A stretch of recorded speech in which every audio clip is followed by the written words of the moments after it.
is CGTN, China Global Television Network.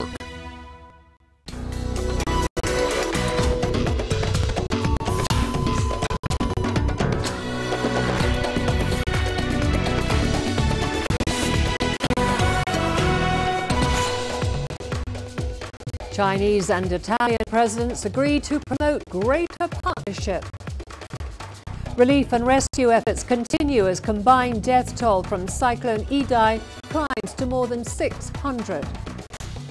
And the annual World Water Day highlights a growing need to protect limited resources.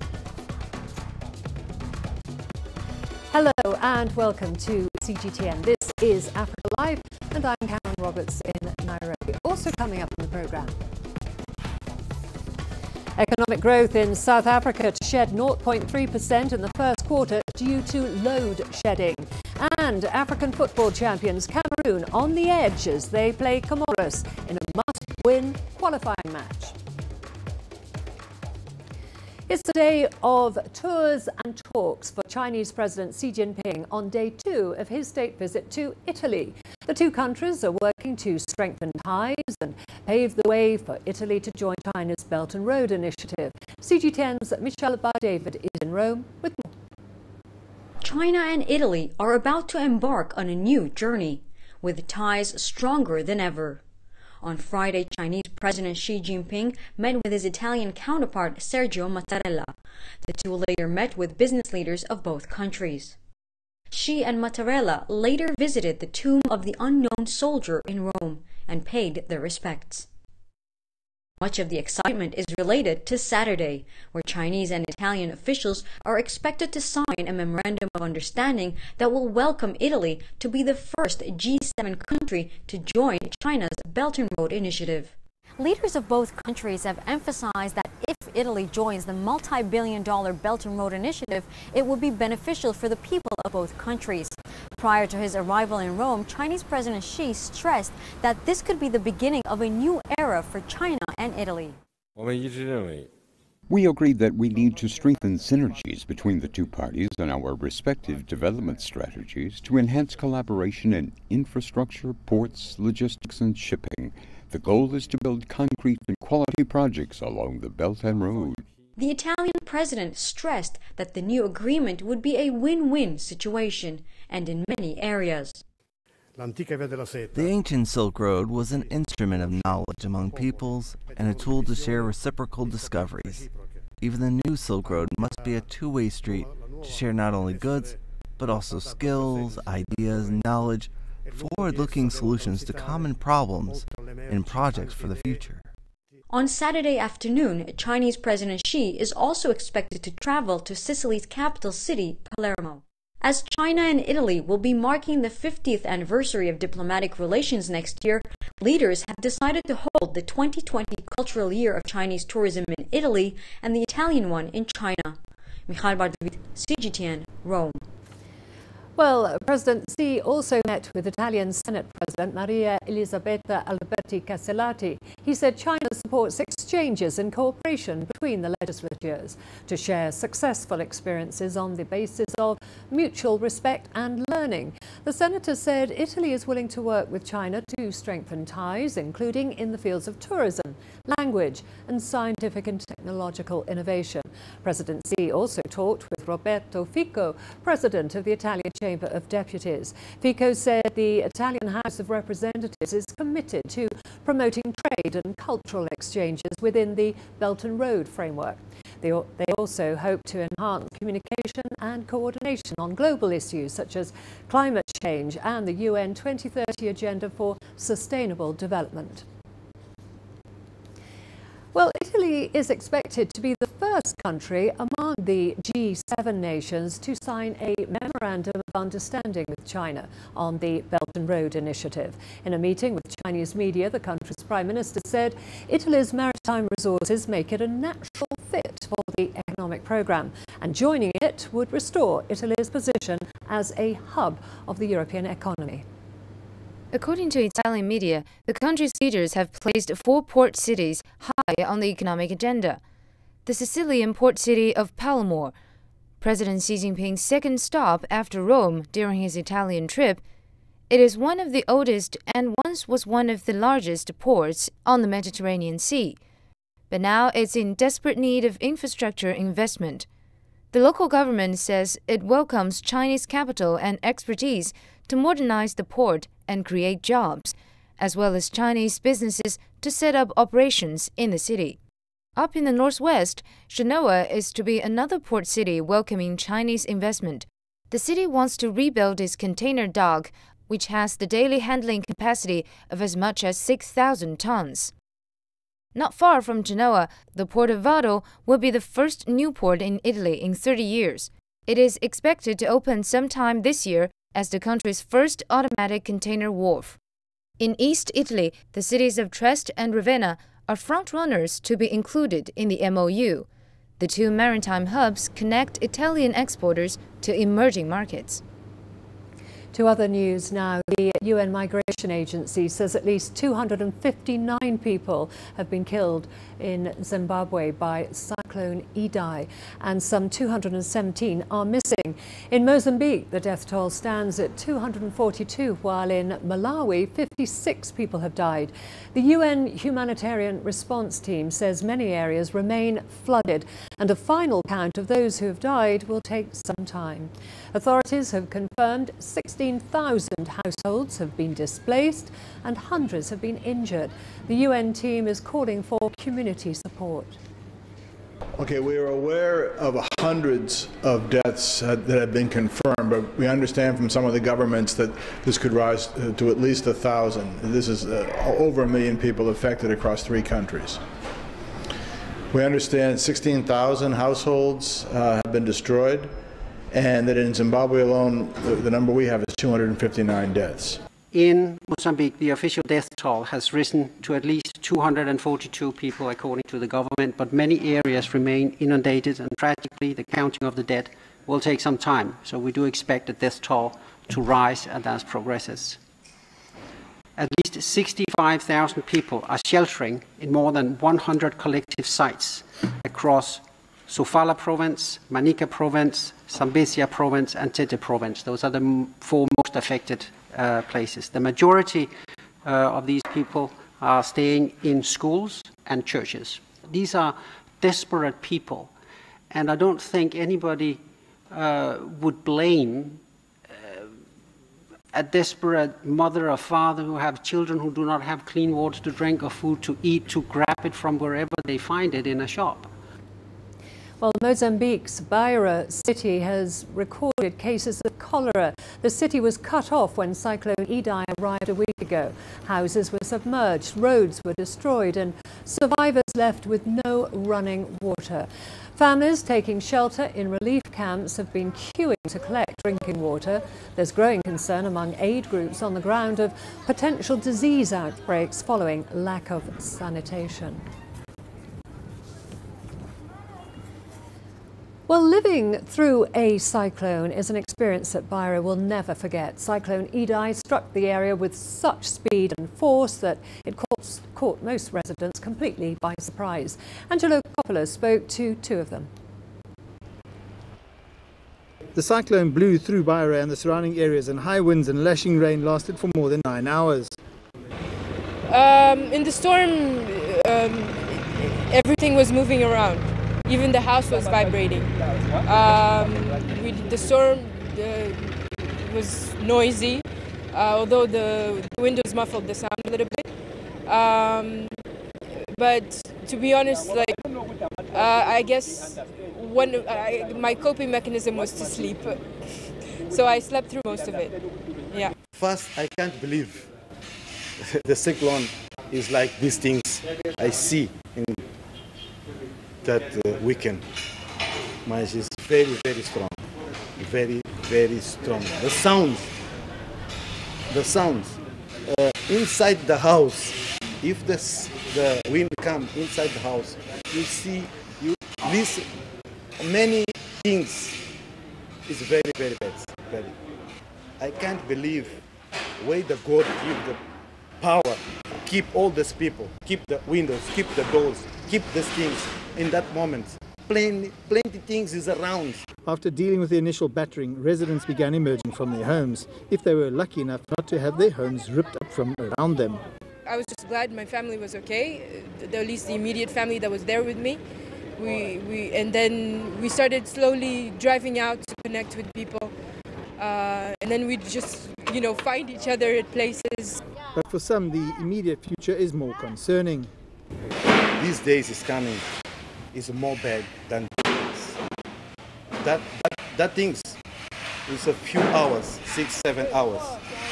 It's like 10 days. But now, I tell you straight, these days is coming, is very difficult. I wait for the epidemic, some epidemic. People is going to die. People is going to no water, no clean water to drink. No food, some people. I think these days is coming, is more bad than other days. While the devastation is obvious, it's now time to rebuild, and that's going to take a huge amount of money. I'm Angelo Coppola for CGTN in Beira, Mozambique. Meanwhile, the Chinese government has donated $800,000 to Zimbabwe to help with its relief efforts. The Chinese embassy in Zimbabwe is authorized to announce that the Chinese government decided to donate $800,000 in cash as emergency humanitarian assistance to Zimbabwean government to help its disaster relief and rebuilding efforts. As a brother of Zimbabwe, China will always stand side by side with Zimbabwe at such a difficult moment, and will continue to help the Zimbabwean people to overcome difficulty within its ability.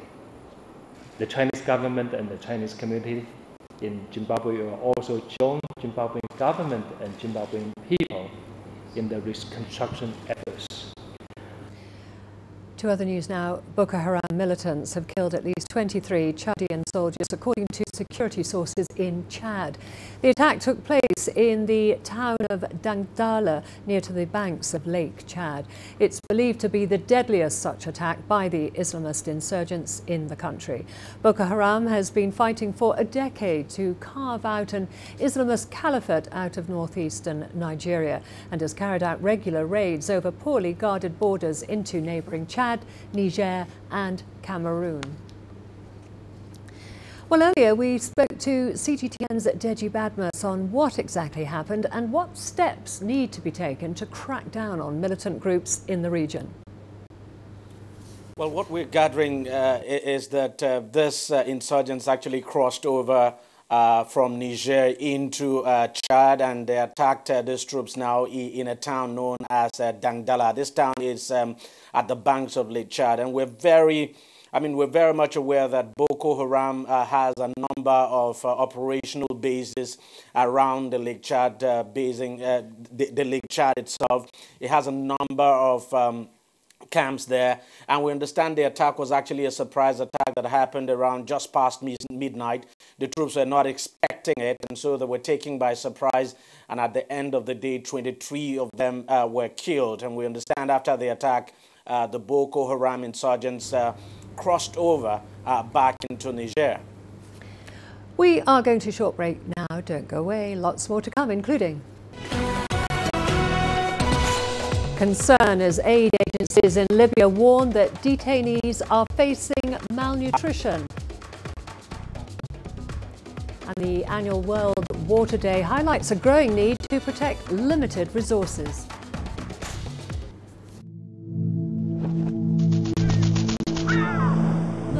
How will your world change today?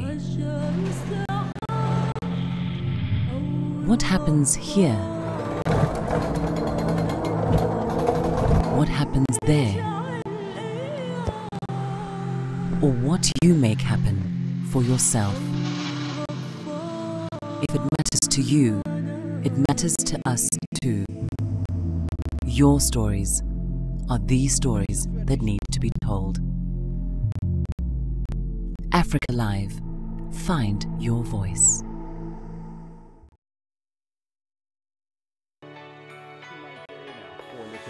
repatriate out of the country. The country's foreign currency reserves.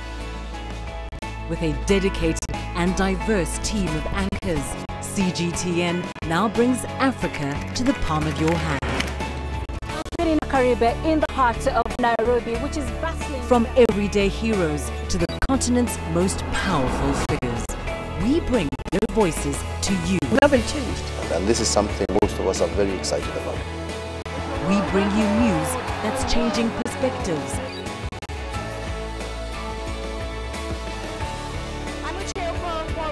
From Nairobi's center. News that brings Africa to the world.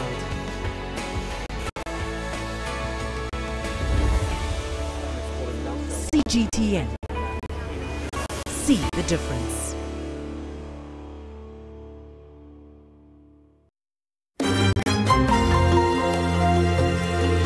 Africa Live. Find your voice.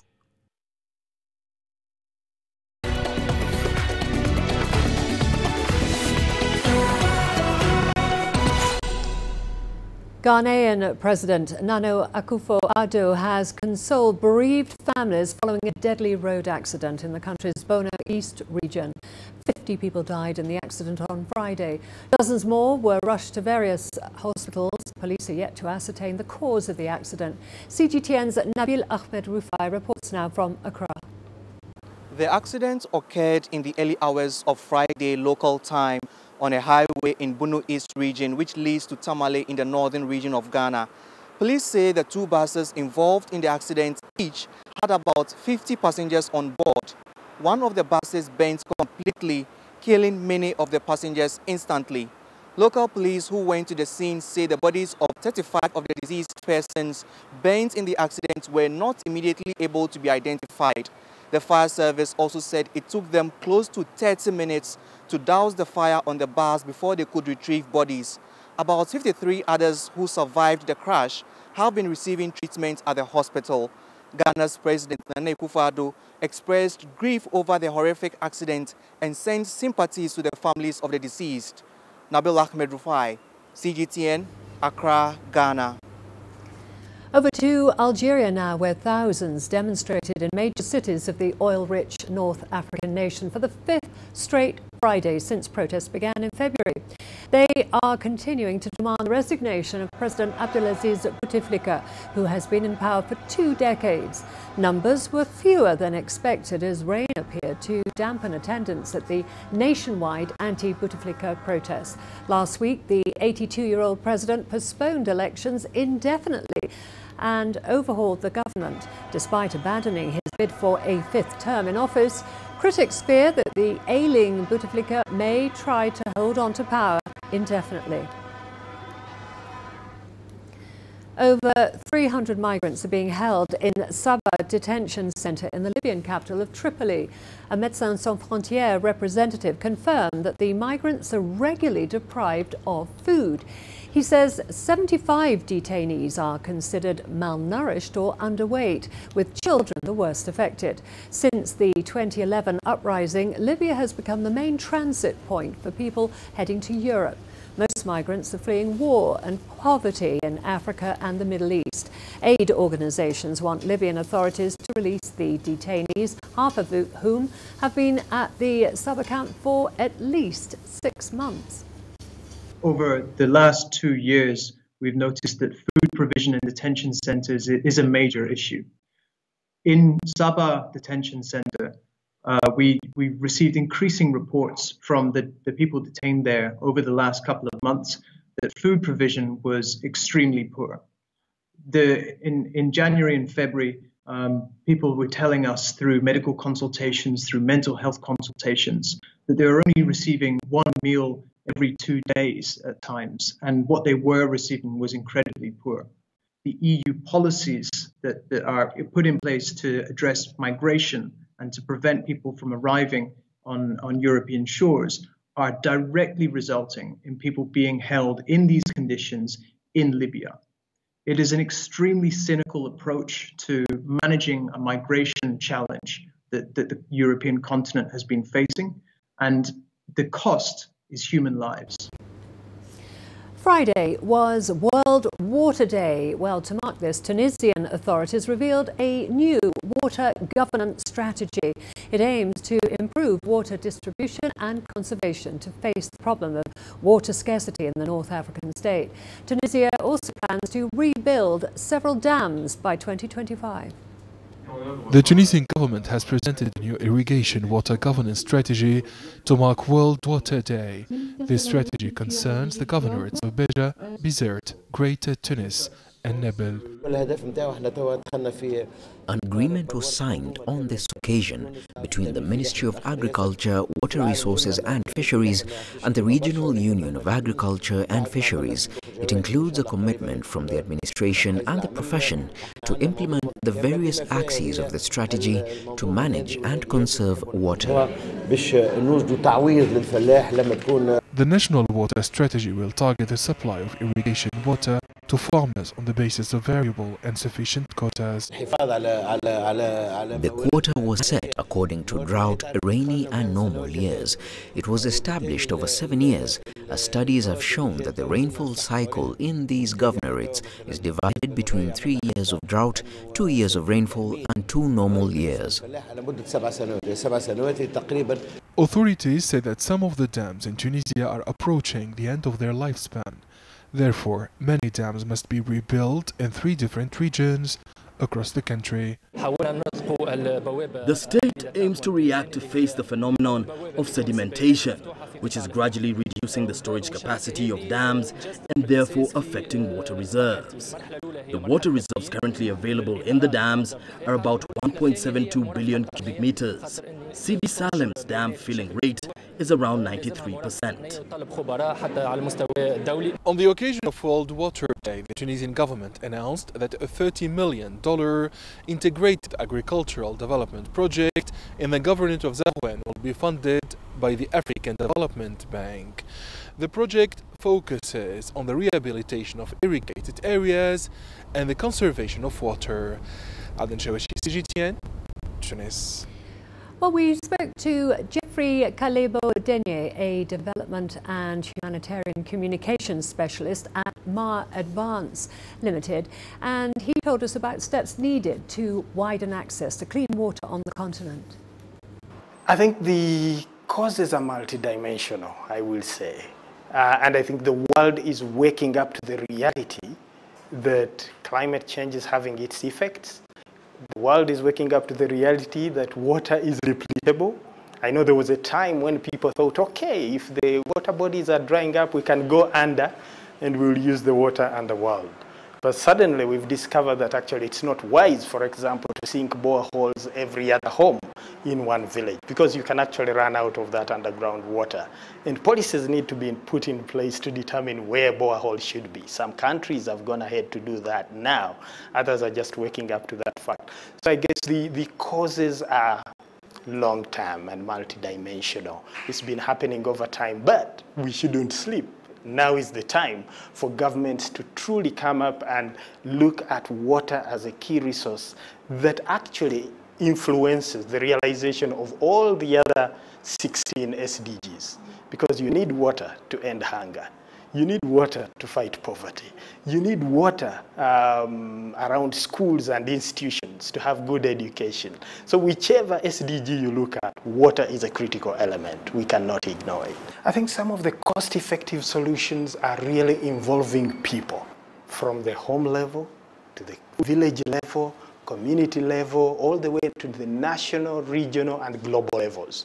What happens is most times we have policies coming from up above and being pushed down onto the people without them realizing why this is important to me. I've lived many years without, someone might feel I've lived many years without a toilet. Why now? What has changed? And they don't really understand why they should be setting up a toilet. So that type of raising awareness, educating masses and population for them to appreciate why it is important to have sanitation are critical. Sometimes, yeah, there's a story that is always told in the development world where people went and dug a toilet in a community where in that culture, digging a deep hole in the ground really means you're going to bury someone. And so they put up this great structure and no one was using it. And months down the road, they were wondering why. And later they speak to the people, and the people say, you know, what you did is not right in our community. We only dig holes when you are burying people. So they had to undergo some awareness campaign, educate them, so that people now can watch and say, okay, someone went in and didn't die on coming out. And then they gain the confidence to use it. So it is really multifaceted. I think involving people is key. The second really is working in collaborative ways, partnerships, national governments, NGOs, donors, different sectors, all realizing that water is not just a sector problem. It concerns everyone. Therefore, we have to employ concerted effort to address the challenge that lies ahead of us. So it also means we have to begin looking at it from or at least responding to the challenge from an integral or an integrated approach, as it were. But if we continue looking at it in silos, then we will lose the battle. Environmentalists in Ghana are calling for the creation of eco-parks and widespread tree planting across the country's green spaces to help mitigate the impact of climate change. CGTN's Nabil Ahmed Rufai reports now from Accra. Michael Olusegun from the environmental group Greenway International is checking on the progress of trees he planted just over a year ago. This eco-park in a suburb of Accra is used for recreation while helping to improve the city's environmental management. We are experiencing a lot of heat in Accra now, and I believe that the only way to tackle this is by planting more trees to reduce the temperature, and this will help tackle climate change. The mean temperature in Ghana has increased by 1 degree Celsius since 1960, with the largest impacts being felt in the north. Ghana's rapid urbanization is adding to the volume of greenhouse gases being pumped into the atmosphere locally.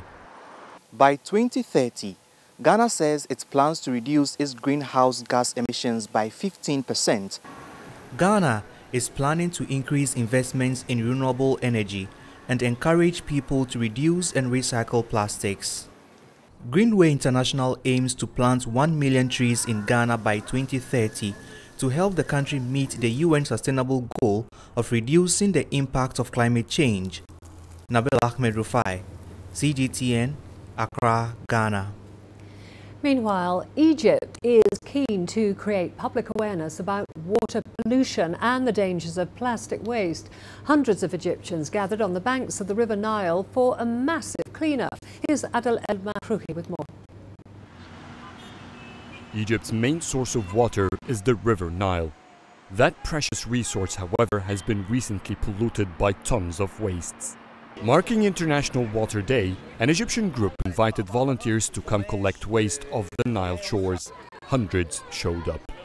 We are celebrating the World International Water Day at one of the biggest cleanup in Egypt, welcoming more than 800 volunteers from different community groups. We are very happy to welcome all those people. We are very happy raising awareness to all these people about the plastic and the dangers of this. This is give us hope that we are going to make a change. The Very Nile initiative began last December. So far, they've held 4 cleanup rounds, lifting more than 10 tons of waste from the river and its shores. We want every Egyptian to become aware of how dangerous plastic is. It doesn't degenerate. It is very harmful for all creatures, and in one way or another, it will affect us. We talk about the alternatives for plastics, and many people have stopped drinking from the River Nile because they have lost trust in water cleanliness. Awareness about preserving this river has been recently growing. After all, it represents 85% of Egypt's water resources. People here cannot afford to tamper with it. I participated for the first time. I learned the importance of cleaning Nile shores from garbage and plastic waste. We know now what happens when the plastic components are mixed with our drinking water, how toxic they are, and how difficult it becomes to extract them in the process of cleaning water. We must have a decent source of clean water. I brought my daughter with me. I wanted her to learn that community collaboration world and how together society members complement one another for our own good. With volunteers like Hassan bringing their children to such events, there is hope that the next generation would turn out to be more aware about the benefits of protecting the Nile from pollution. Egyptians use 12 billion plastic bags annually and produce some 970,000 tons of plastic waste. Only 45% are recycled and just 5% reused. With their main resource of water threatened with irreversible plastic solution, the International Water Day comes as a reminder for Egyptians that the entire society must move to stop polluting the Nile before it becomes too late. Adil Mahroui, CGTN, Cairo. We've got all the business news coming up after the break, including economic growth in South Africa to shed 0.3% in the first quarter due to load shedding. And Uganda commissions the multi-million-dollar Isimba power generation plant. Africa is the nexus of enterprise, and global business will tell you why it matters. From the mega investment projects to multi-billion-dollar mergers and acquisitions. Africa today collects, just in terms of revenues from taxes alone, $545 billion a year. If you take 10% of that and you devote it to the energy sector, problem solved. All this on Global Business, weekdays at this time on CGTN. You don't find the stories of North Africa by sitting on the sidelines.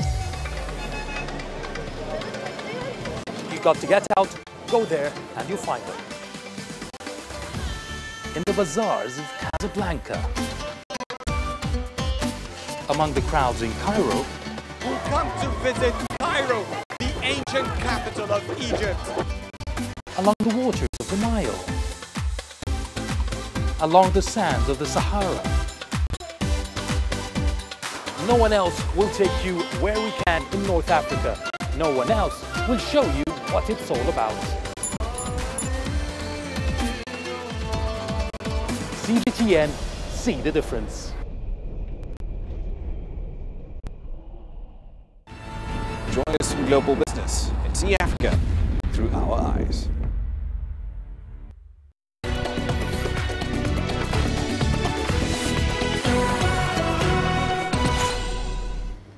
Power cuts at South Africa's troubled power utility firm Eskom are expected to shave 0.3 percentage points of first quarter GDP growth. Analysts at multinational investment bank Goldman Sachs note that if power cuts continue at the current level through 2019, economic growth will shed 0.9 percentage points. Eskom supplies more than 90% of power in South Africa, but has suffered repeated faults at its coal-fired power stations. It's also been affected by low water levels at hydroelectric plants and diesel shortages. But Eskom has been granted a slight reprieve. The BRICS New Development Bank has given the power utility a $784 million loan. The bank says the money will be used to help the electricity generator build new transmission lines. CGTN's Sumitra Naidu tells us why.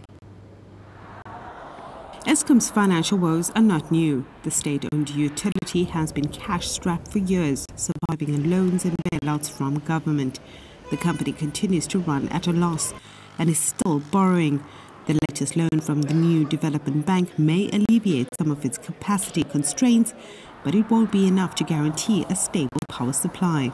The question that must be asked is that can Eskom afford to raise more money through debt, through borrowings?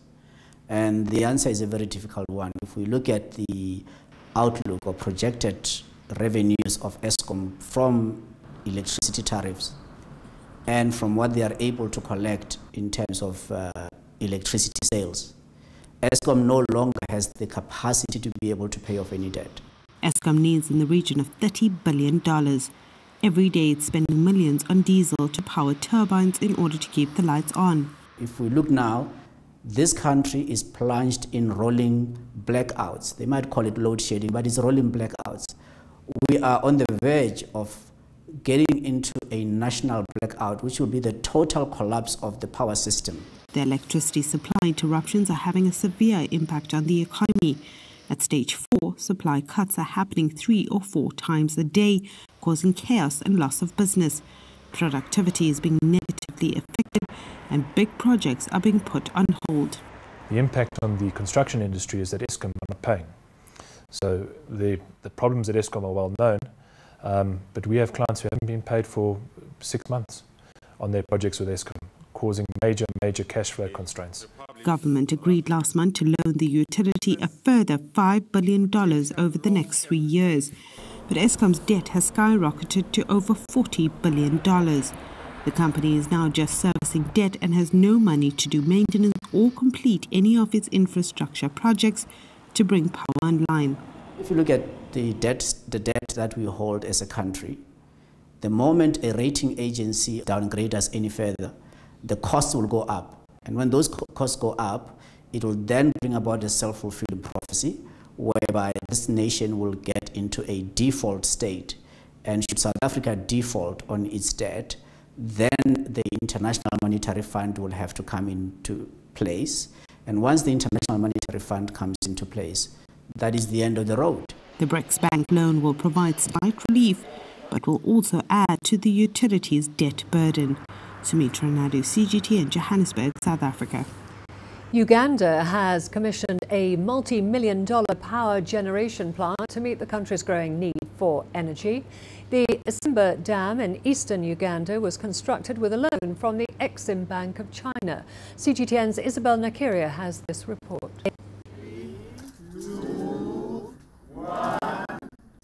It's powering Uganda's national grid. The $550 million Isimba power plant is expected to stabilize the country's energy supply.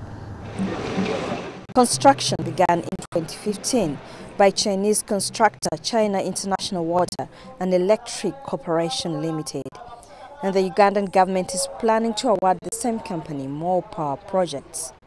We are therefore going to discuss with them the new power projects, because there are so many.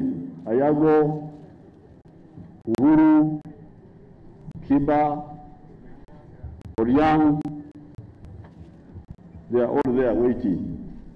Out of this project, I think they will know in depth, and then I think they can work not only in Isimba hydropower project, also they can work in other projects in the future. The World Bank says just 18.2% of Ugandans are connected to the national grid. After completing this project in Uganda, we must continue to increase hydropower resources.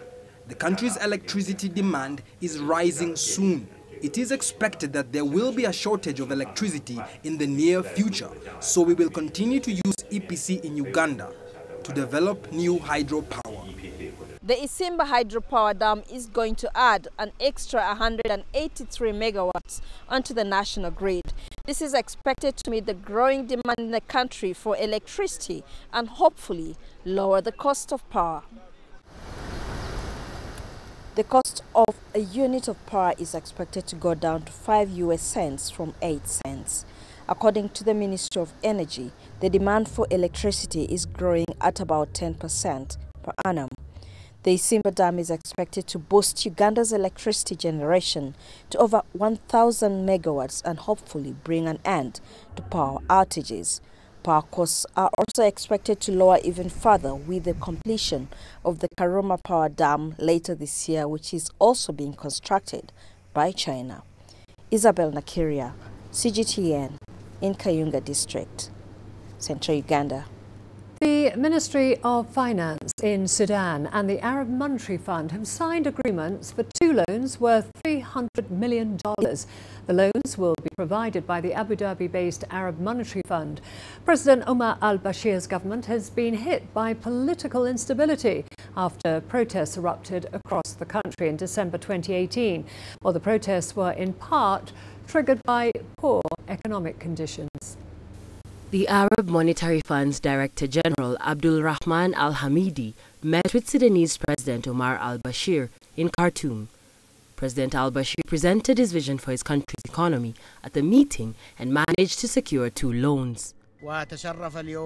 Today, the Arab Monetary Fund is honored to sign 2 loan agreements with the Ministry of Finance in this great country. The 2 loans are a total of $230 million. The Arab Monetary Fund has several programs dedicated to supporting and financing Arab countries in times of crisis or exceptional circumstances. Another program, which is the Arab Trade Financing Program, in the range of $70 million. The Arab Monetary Fund and the Arab Trade Financing Program are 2 Arab institutions working with Arab countries at different times. The AMF, which was set up in 1976, has so far provided Sudan with 12 loans totaling to $553 million between 1979 and 2018. In addition, Sudan's trade sector was financed to the tune of $100 million. The latter figure went to the Bank of Sudan and several other ministries. Alexandria Majala for CGTN. To Tunisia now, the country's Minister of Development, Investment and International Cooperation has described his visit to China last month as very successful. The meeting paved the way for more cooperation with China-based banks and enterprises. Tunisia has officially invited China to participate in the investment forum that will be organized by the Foreign Investment Promotion Agency in Tunis in June 2019. CGTN's Adnan Chawashi has that report. Tunisia has presented an official request for membership in the Beijing-headquartered Asian Infrastructure Investment Bank, AIIB. I have personally presented the request to the president of AIIB, Mr. Jean Lecun. The Asian Infrastructure Investment Bank is a multilateral development bank which invests in sustainable infrastructure and other productive sectors in Asia and beyond. Working with the China-based bank is important to Tunisia. During his recent visit to China, the Tunisian minister discussed with Chinese transport minister several issues related to the development of bilateral cooperation. We are both interested in increasing Chinese investments in Tunisia and opportunities for expanding bilateral cooperation, particularly projects carried out under the public-private partnerships. Tunisian industrialists assert that they have benefited from developing trade ties with Chinese enterprises. Investors say their aim is to become a platform for the export of Chinese products to sub-Saharan Africa. We are developing several projects with Chinese partners who guarantee good quality at competitive prices. Chinese engineers, marketing specialists and technicians offer an excellent service and technical assistance. Now, we plan to expand the business to sub-Saharan Africa in collaboration with a China-based company.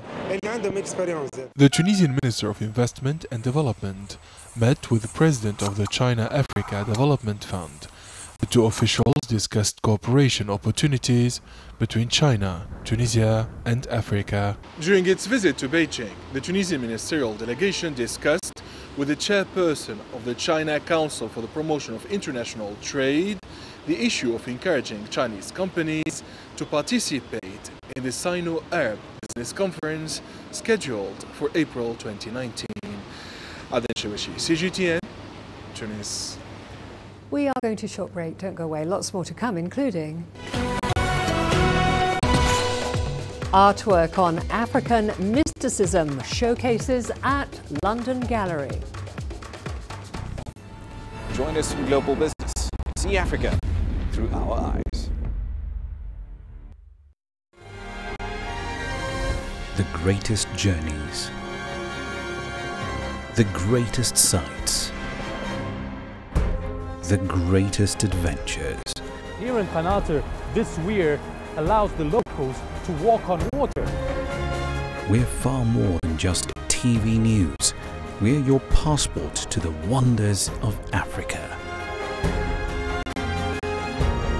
To bring you stories of struggle, survival and hope.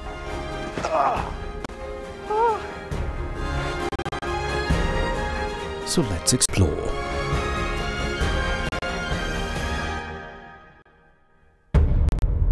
CGTN. See the difference.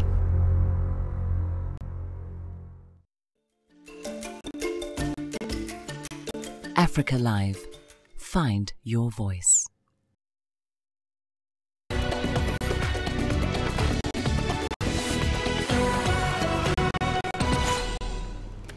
In London, an exhibition is exploring magic and mysticism in African cultures. Curated by fashion designer Grace Bonner-Jones, the exhibition invites viewers to experience multi-sensory installations and a series of events. At London's Serpentine Sackler Gallery, an exhibition explored the themes of African mysticism and ritual. It featured music, fashion, art, and design by artists who are either African or of African descent. Titled A Time for New Dreams, the show draws its name from a 2011 collection of essays by the Nigerian poet Ben Okri. This is desperately a time for new dreams, because the old dreams, we see the results of the old dreams. We see where it's leading. We see where it has led. It's a dead-end road. A dead-end road of hatred and division, a dead-end road of the normalization of the dehumanization of people. I think I was looking at ways that different black artists and intellectuals have addressed ideas of magic and ritual and mysticism, and how that can be communicated through aesthetics and the kind of sacred threads of the continuity of that conversation, how that can be formed in very different mediums.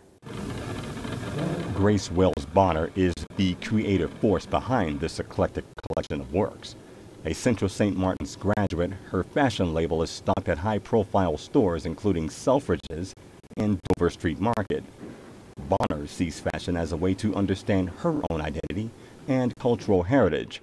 Her Serpentine show is part of an ongoing series of short projects that unite Africa and its diaspora.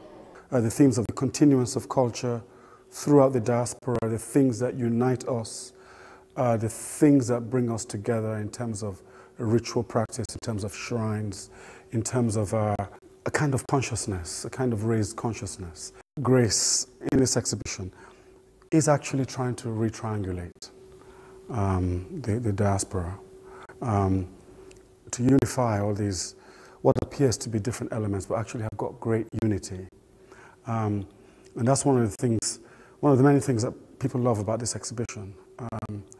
Not only the sense of ritual, the sense of shrines. Bonner wants to turn the show into a traveling exhibition. She hopes it can reach places that she has a past connection to, like South Africa or Ghana. Brian Dusant, CGTN. Hundreds of tourists have been streaming into Karoo Town in South Africa for the 2019 Klein Karoo National Arts Festival. The festival kicked off on Thursday and will run until the 27th of this month. It highlights South Africa's unique Afrikaans culture through concerts, exhibitions and cuisine. South Africa is a symbol of multicultural integration, and Afrikaners are mainly Dutch immigrants who arrived in South Africa between the 17th and the 19th centuries. The event is now in its 25th year. Revellers have hailed the initiative, which aims to keep the Afrikaans spirit alive. It's also been a source of growth for the town. For me, it's like a cultural, artistic explosion. And I love to look at different artworks, the variety of works here. Also the drama, the shows, it's incredible. 19 years ago, Marie Diouf entered the male-dominated field of salt production in her native Senegal. Today, she employs lots of young people and is known as the Salt Queen for her efforts to create employment while improving the health of local people with her iodized salt. The sea of salt glitters when it catches the sun. The dry spell means the water will evaporate faster, and the owner of this salt pond can reap the returns quickly. This area belongs to 35-year-old Marie Diouf. People here call her the Salt Queen. In 2000, she became the first woman to invest in the salt flats in Fatick, a town in the southwestern part of Senegal. Before then, only men owned the little squares, while the women worked for them. Marie landed here by chance. When I got married and came to this place, I realized that only men were working in the salt flats. So I decided to start and went to the local administration to get a permit. That's how I started. With a loan from the bank and her savings, Marie went into the salt business. The process starts in November when workers pump salty river water to the flats. They wait until the water evaporates, then chip are the crystallized mounds of salt. They pack the salt into little sacks ready for sale. It is good business. I use the money I get here to support my husband to run the household, pay the children's school fees, buy their medication. I save some in the bank and help my family and siblings too. Together with her husband, Marie has employed at least 10 youth. And that's not the only way they are impacting their village.